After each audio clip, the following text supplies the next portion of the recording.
Hello friends, welcome again. आज हम अपना चैप्टर जो चल रहा था स्टाफिंग, उसका पार्ट टू देखेंगे। पार्ट वन में हमने देखा कि स्टाफिंग का जो प्रोसेस जो था उसका इम्पोर्टेंट था, वो हमने देखा था पूरा। यहाँ पे हम डायरेक्टली सिलेक्शन से स्टार्ट करेंगे। सिलेक्शन क्या है? सिलेक्शन मतलब कि प्रॉपर कैंडिडेट जो है जितनी भी एप्लीकेशन आती है उसमें से सिलेक्शन करना। ये भी एक रिक्रूटमेंट का प्रोसेस है, उसका पार्ट रहा है। हम जानते हैं कि मैनेजमेंट के अंदर तीन टाइप के स्ट्रक्चर रहते हैं, टॉप, मिडल और बॉटम लेवल। इसमें से जो डिफरेंट लेवल मैनेजमेंट के, उसमें से हर एक लेवल पे क्वालिफाइड एम्प्लॉयज़ की ज़रूरत रहती है। कहीं पे नॉन मैनेजरल स्टाफ की ज़रूरत रहती है। लेकिन अगर हम टॉप लेवल मैनेजमेंट की बात करें तो वहाँ पे स्पेशल नेचर वाले और वेल प्लानिंग वाले जो है वो पर्सन की रिक्वायरमेंट रहती है। मतलब वहाँ पे सिलेक्शन प्रोसीजर भी अच्छी होनी चाहिए। फिर नेक्स्ट स्लाइड में है प्रोसेस ऑफ सिलेक्शन। उसमें पहला पॉइंट आ रहा है वेलकमिंग एंड प्राइमरी मीटिंग। तो इसमें क्या होता है कि कैंडिडेट जो है वो उसको पहले एंटरप्राइज वेलकम करती है। रिसेप्शनिस्ट उसका जो है पहले प्राइमरी इन्वेस्टिगेशन करके अगर वो सुटेबल लगता है कैंडिडेट तो उसको रिक्रूटमेंट ऑफिसर के पास भेजती है। और रिक्रूटमेंट ऑफिसर जो है वो उसका इंफॉर्मेशन कलेक्ट करता है, उसकी नॉलेज, स्किल और वर्किंग कैपेसिटी चेक करता है। दूसरा पॉइंट है उसमें receiving end screening of the application. यहाँ पे कैंडिडेट जो है उसकी एप्लीकेशन जो उसने जो उसका डॉक्यूमेंट रहेगा, उसकी क्वालिफिकेशन रहेगी, मार्कशीट, एक्सपीरियंस सर्टिफिकेट, वो सब कुछ उसके एप्लीकेशन अगर सही लगता है तो उसको आगे सेंड किया जाता है। अगर उसमें कुछ गलतियाँ मिलती है, इनकम्प्लीट रहता है, तो उसको वहाँ वहीं पे उसका रिजेक्शन हो जाता है और स्क्रीनिंग के बाद वो डायरेक्टली निकल जाता है। तीसरा पॉइंट यहाँ पे टेकिंग द नेसेसरी टेस्ट।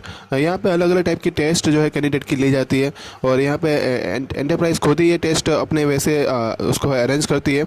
और ये इसलिए ली जाती है क्योंकि उसकी एबिलिटी, स्किल, एप्टीट्यूड और एफिशिएंसी चेक करने के लिए होती है। उसके बाद है आईक्यू टेस्ट। आईक्यू टेस्ट में क्या लिखा है कि कॉमन सेंस, मेमोरी और स्मार्टनेस जो है, पावर है ऑफ मेकिंग, डिसीजन मेकिंग और थिंकिंग, ये सब कुछ यहाँ पे टेस्ट किया जाता है। दूसरा एप्टीट्यूड टेस्ट। इस टेस्ट में क्या होता है कि जो पर्सन जो स्पेसिफिक वर्क कर पाता है, तो अगर कर पाएगा तो इंटरेस्ट के साथ करता है तो वो सिलेक्ट होता है। ट्रेड टेस्ट में उसका कैंडिडेट जो है उसकी स्किल, परफॉर्म है, वो सब कुछ चेक किया जाता है। उतना क्या जो मैनेजमेंट उससे एक्सपेक्ट करता है वो उतना कर पाएगा कि नहीं कर पाएगा। साइकोलॉजिकल टेस्ट में ये रहता है कि उसका सेल्फ कॉन्फिडेंस है, एटीट्यूड है, नेचर है, हैबिट्स है उस कैंडिडेट की, वो देखी जाती है। अब ये सब कुछ टेस्ट हो जाने के बाद उसका पर्सनल इंटरव्यू जो फोर्थ पॉइंट है, उसमें जैसे ही उसकी सभी टेस्ट हो उसमें वो पास हो जाता है, उसके बाद उसका पर्सनल इंटरव्यू होता है। कैंडिडेट को बुलाया जाता है। उसमें एक कमेटी जो है रिप्रेजेंटेटिव की, मैनेजमेंट की, वो बैठती है। डिपार्टमेंटल हेड रहते हैं, पर्सनल मैनेजर रहते हैं और अलग अलग फील्ड के एक्सपर्ट भी उसमें रहते हैं। वर्क रिलेटेड क्वेश्चन उसको पूछे जाते हैं। उसमें कोई डेविएशन नहीं होना चाहिए टॉपिक के अंदर। और वहाँ पे टर्म एंड कंडीशन के साथ जो है उसके जॉब के बारे में बताया जाता है। वो जो सब कुछ वहाँ पे क्लियर होता है। नेक्स्ट है उसमें टॉपिक नंबर 5, चेकिंग रेफरेंस। उसमें इंफॉर्मेशन जो कैंडिडेट ने फिलअप की थी एप्लीकेशन फॉर्म के अंदर, वो पास्ट एम्प्लॉयज़ के द्वारा चेक की जाती है और इसमें उसकी करेक्ट सिचुएशन के बारे में जो आइडियाज़ है वो कि उसको गेन कर पाए, इसके लिए वो बताया जाता है। अगर एम्प्लॉयज़ को राइट ओपिनियन लगता है तो वो डायरेक्टली उसको जो है वो इंफॉर्मेशन उसकी कलेक्ट करके उसमें बायस कोई भी रहता नहीं, उसी तरह से डायरेक्टली उसका ओपिनियन जो है बता दिया जाता है। और ओपिनियन जो कैंडिडेट के द्वारा जो दिया जाता है वो है उसको हेल्प करता है राइट डिसीजन लेने में। फिर है प्रिलिमिनरी सिलेक्शंस। मतलब उसमें क्या होगा कि जो जितनी इंफॉर्मेशन उसकी पर्सनल एंट्री में हमने कलेक्ट की और पास्ट रेफरेंस से कलेक्ट की, अगर पॉजिटिव आती है तो कमेटी उसको पहले ये बताती है कि कैंडिडेट सेलेक्ट हो चुका है। उसका नाम जो है वो जितने नंबर ऑफ कैंडिडेट है उस मतलब एक लिस्ट, वेटिंग लिस्ट जैसे हमने बोला था ना, वैसे यहाँ पे एक लिस्ट बनेगी, उसमें उसका नाम आ जाएगा। तो क्वेश्चन ये होगा कि अभी भी वेटिंग लिस्ट में क्यों? क्योंकि अभी बहुत सारी टेस्ट और भी बाकी है, जैसे कि पॉइंट है 7, फिजिकल एग्जामिनेशन, मेडिकल एग्जामिनेशन। उसमें जो उसका पूरा स्पेशल हॉस्पिटल में भेजा जाता है कैंडिडेट को, वहाँ पे उसका जो है पूरा बॉडी चेकअप होता है, फिजिकल प्रॉब्लम तो नहीं है। और बाद में उसका वेटिंग लिस्ट बनता है और कैंडिडेट की जब भी फ्यूचर में ज़रूरत होगी तब उसका सिलेक्शन होगा, वो वेटिंग लिस्ट के हिसाब से, मेरिट के हिसाब से उसका किया जाएगा। जैसे उसका सिलेक्शन हो जाएगा उसके बाद नेक्स्ट पॉइंट है अपॉइंटमेंट लेटर। अपॉइंटमेंट लेटर जो है उसको कैंडिडेट को दिया जाता है और इंफॉर्मेशन जो रिगार्डिंग वर्क प्लेस, रिजाइनेशन क्या है, उसका रिस्पॉन्सिबिलिटी क्या है, रेम्यूनरेशन और other financial, non financial detail जो है उसमें दी गई होती है। फिर उसके बाद 9 point induction into the organization and allotment of work. मतलब कि इसमें अभी भी मॉडर्न ऑर्गेनाइजेशन जो है वो उसमें अपॉइंटमेंट लेटर देने के बाद उसको पहले ये बताया जाता है एम्प्लॉयज़ को कि क्या उसको ड्यूटी करनी है, उसको पॉलिसीज ऑर्गेनाइजेशन के इन्वायरमेंट, सुपीरियर, कॉलेज, सबॉर्डिनेट, और ये सब कुछ चीज़ें कैंडिडेट को पहले ही ड्यूटी के बारे में बता दिया जाता है। अब नेक्स्ट स्लाइड में है ट्रेनिंग एंड डेवलपमेंट। तो उसमें ट्रेनिंग पहले आ रहा है। ट्रेनिंग क्या है? ट्रेनिंग इज क्या है? तो training means providing the theoretical and practical knowledge with reference to the work of employees. मतलब ट्रेनिंग का मतलब ये है कि आपको जो पर्सन है उसको आपको क्या प्रोवाइड करना है, थियोरेटिकल प्रैक्टिकल नॉलेज, और जो एम्प्लॉयज़ को वर्क करवाना है उस टाइप का नॉलेज आपको प्रोवाइड करना है। दूसरी अगर डेफिनेशन की बात करें तो work means training means giving up to date information about the organization and also increase the efficiency, skill, attitude and technical skill of the employees. तो ये भी एक ट्रेनिंग की डेफिनेशन हुई। आप कोई भी डेफिनेशन एग्जाम में लिख सकते हैं, ओके, क्योंकि दोनों ही डेफिनेशन जो है वो टेक्स्ट बुक की है। उसके बाद नेक्स्ट स्लाइड में आ रहा है इंपॉर्टेंस ऑफ ट्रेनिंग। तो उसमें भी टोटल पॉइंट जो है वो 8 पॉइंट है। उसमें पहले हम बात करेंगे मॉडर्न इंफॉर्मेशन जो है। पहला उसमें आ रहा है तो मॉडर्न इंफॉर्मेशन। तो ट्रेनिंग है ज़रूरी है एम्प्लॉयज़ के लिए, जो उनका मॉडर्न टेक्नोलॉजी जिस तरह से चेंजेस होती है, रिसर्च होती है, उसके हिसाब से वो अपने आप को खुद को नॉलेज गेन कर पाए। दूसरा है सेफ्टी के लिए, जितने वर्कर्स काम कर रहे होते हैं उसको मशीन के बारे में इंफॉर्मेशन दी जाती है जिससे एक्सीडेंट ना हो और एक्सीडेंट के केस रिड्यूस हो जाए।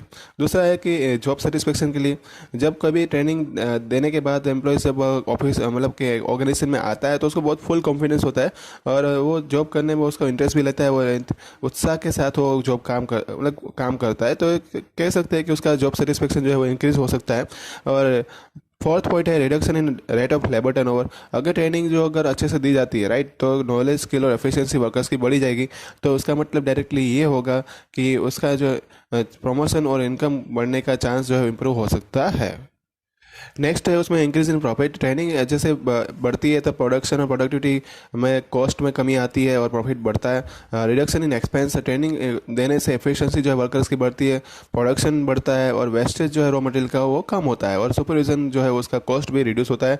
सेवन्थ है उसके बाद point growth and development of employees. Training जो है उससे क्या रिजल्ट आता है कि उससे स्किल बढ़ती है, नॉलेज बढ़ता है, एबिलिटी बढ़ती है, इंटेलिजेंस है एम्प्लॉयज़ का वो बढ़ता है। तो हम कह सकते हैं कि पर्सनल ग्रोथ है और डेवलपमेंट है एम्प्लॉयज़ का होता है। अदर बेनिफिट्स में बात करें तो training improves the quality of the production, मतलब कि, और दूसरा है कि ऑर्गेनाइजेशन जो है वो उसका क्वालिटी बढ़ाएगा, उसकी प्रेस्टीज बढ़ाएगा और स्ट्रेस है वो जो है एम्प्लॉयज़ का वो कम करता है।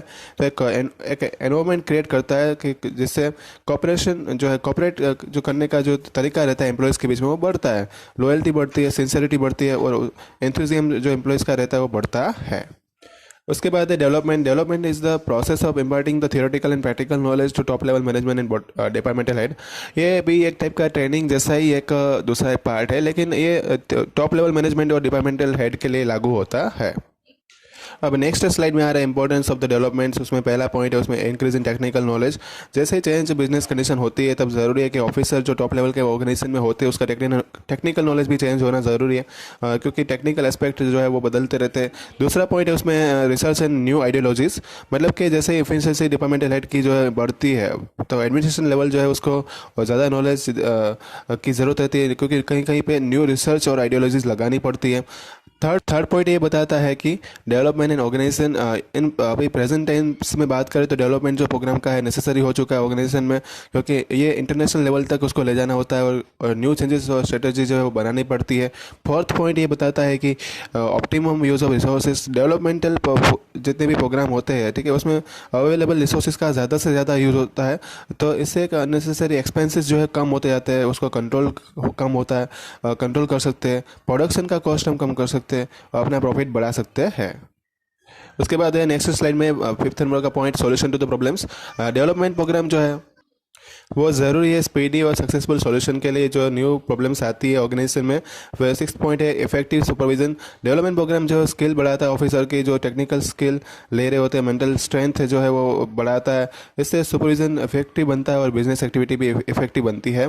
सेवन्थ पॉइंट है रिड्यूस द स्ट्रेस। मैनेजमेंट और डिपार्टमेंटल हेड को बहुत बार ऐसा चैलेंज आता है कि उसको बहुत अलग अलग जगह पे प्रॉब्लम्स भी आती है और बिजनेस में अलग अलग टाइप के डिसीजन लेने पड़ते हैं, तो डिसीजन लेने में उसको बहुत ज़्यादा कंफ्यूजन होती है और स्ट्रेस भी क्रिएट होता है। डेवलपमेंट प्रोग्राम के थ्रू ये स्ट्रेस को कम किया जा सकता है। 8 नंबर का पॉइंट जो है वो डेवलपमेंट ऑफ प्रोग्राम। ऐसे प्रोग्राम करके ऑफिसर जो है उसके फ्यूचर में जो चैलेंज आ रही है उसके कोई भी जो सुटेबल चेंजेस जो होने चाहिए बिजनेस के अंदर वो डेवलपमेंट प्रोग्राम के थ्रू हम कर सकते हैं। नेक्स्ट स्लाइड में difference between training and development. तो उसमें दोनों का डिफरेंस बताया गया है। पहले तो ट्रेनिंग और डेवलपमेंट में मीनिंग में डिफरेंस था कि ट्रेनिंग जो है वो सिर्फ जो प्रैक्टिकल और थियोरेटिकल नॉलेज है वो सभी एम्प्लॉयज़ के लिए होता है, लेकिन डेवलपमेंट सिर्फ टॉप लेवल मैनेजमेंट में और डिपार्टमेंटल हेड के लिए कंसिडर होता है। दूसरा है ऑब्जेक्टिव के फॉर्म में बात करें तो एफिशिएंसी और प्रोडक्टिविटी है वो ट्रेनिंग से बढ़ती है। यहाँ पे जो डेवलपमेंट में क्या होता है कि वो कैपेसिटी और जो पर्सनैलिटी है वो बढ़ाने के लिए होता है। सेंटर पॉइंट की बात करें तो ट्रेनिंग के अंदर वर्क जो है सेंटर पार्ट में रहता है और डेवलपमेंट में फ्यूचर करियर और जो चैलेंजेस है वो सेंटर पार्ट में रहते हैं। फोर्थ पॉइंट की बात करें तो ट्रेनिंग जो है कि शॉर्ट टर्म प्रोसेस है और जब डेवलपमेंट है ये लॉन्ग टर्म प्रोसेस है। फिफ्थ पॉइंट में ये बताया गया है कि ट्रेनिंग कौन दे सकता है, तो जो एक्सपीरियंस पर्सन हो गया, एक्सपीरियंस एम्प्लॉयज़ हो गए वो दे सकते हैं, जबकि डेवलपमेंट की बात है तो उसके लिए एजुकेशन इंस्टीट्यूट या तो जो एक्सपर्ट होते हैं फील्ड में उनके द्वारा डेवलपमेंट बताया जाता है। ट्रेनिंग जो है वो बॉटम लेवल के स्टाफ को दी जाती है, जबकि डेवलपमेंट की बात करें तो मिडिल लेवल और टॉप लेवल में जो जहाँ पे डिपार्टमेंटल हेड होता है उनके लिए डेवलपमेंट होता है। तो ये था आपका चैप्टर। कमेंट बॉक्स में आपको कोई डाउट है तो आप मुझे बता सकते हो। ओके, रिवाइज करते रहना। Thank you all.